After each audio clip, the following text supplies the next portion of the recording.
నమస్తే మిత్రులారా! నేను మీ మధు నద్దనూరి. ప్రస్తుత రోజులలో ఏఐ మనిషి మనలలో అంతర్లీనంగా మారడం మనం చూస్తూనే ఉన్నాము. మనిషికి అత్యంత అవసరాలలో ఏఐ అంటే ఆర్టిఫిషియల్ ఇంటెలిజెన్స్ గూడా ఒక భాగంగా మారిపోయింది. ఈ ఏఐ గూగుల్ అభివృద్ధి చేసిన గూగుల్ జెమినీ అనే ఏఐ చాట్‌బోట్ ద్వారా విజువలైజేషన్ రూపంలో చిన్న పిల్లలకి స్టోరీ బుక్ అంటే కథలు చెప్పే విధంగా, చూసే విధంగా క్రియేట్ చేసి మనకు అందించడం జరుగుతుంది. సాధారణంగా నా జీవితంలో జరిగిన కొన్ని సంఘటనలను నేను ఏఐకి ప్రాంప్ట్ ద్వారా అందించడం ద్వారా నాకొక విజువలైజేషన్ రూపంలో ఒక స్టోరీ బుక్ క్రియేట్ చేసి అందించడం జరిగింది మిత్రులారా. ఒకసారి ఈ వీడియో చూడండి. అనగనగా ఒక అందమైన పల్లెటూరు.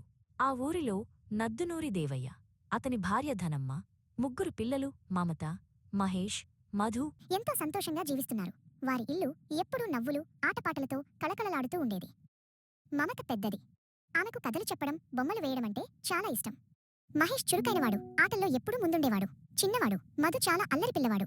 ఎప్పుడూ కొత్త విషయాలు తెలుసుకోవడానికి ఆసక్తిగా ఉండేవాడు. ధనమ్మ రోజు పొద్దున్నే లేచి ఇంటి పనులన్నీ చూసుకునేది. పిల్లలకు రుచికరమైన అల్పాహారం తయారు చేసేది.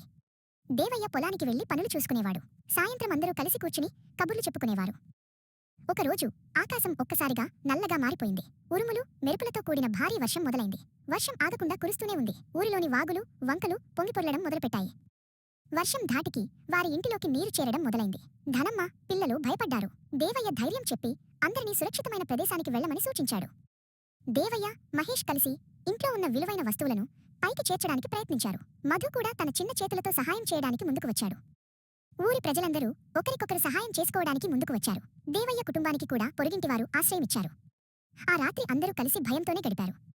మరుసటి రోజు ఉదయం వర్షం తగ్గింది. నీరు నెమ్మదిగా తగ్గుముఖం పట్టడం మొదలుపెట్టింది. దేవయ్య కుటుంబం తమ ఇంటికి తిరిగి వెళ్ళింది. ఇల్లంతా బురదతో, చెత్తతో నిండి ఉంది. దేవయ్య, ధనమ్మ, పిల్లలు అందరూ కలిసి ఇంటిని శుభ్రం చేయడానికి పూనుకున్నారు. పొరుగింటివారు కూడా వచ్చి సహాయం చేశారు. అందరి సహకారంతో ఇల్లు మళ్లీ పూర్వస్థితికి వచ్చింది. ఈ సంఘటన దేవయ్య కుటుంబానికి ఒక గొప్ప పాఠం నేర్పింది.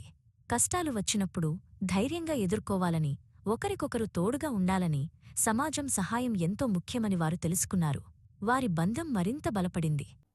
ఎంత అద్భుతంగా అంటే అంత న్యాచురల్‌గా మనకు మన పిల్లలకి మన పెద్దలు దగ్గరుండి చెప్పినట్టుగా ఎంత బాగుందంటే అంత బాగా గూగుల్ జెమినీ ఈ విజువలైజేషన్‌ని, ఈ స్టోరీ బుక్‌ని అందించడం జరిగింది.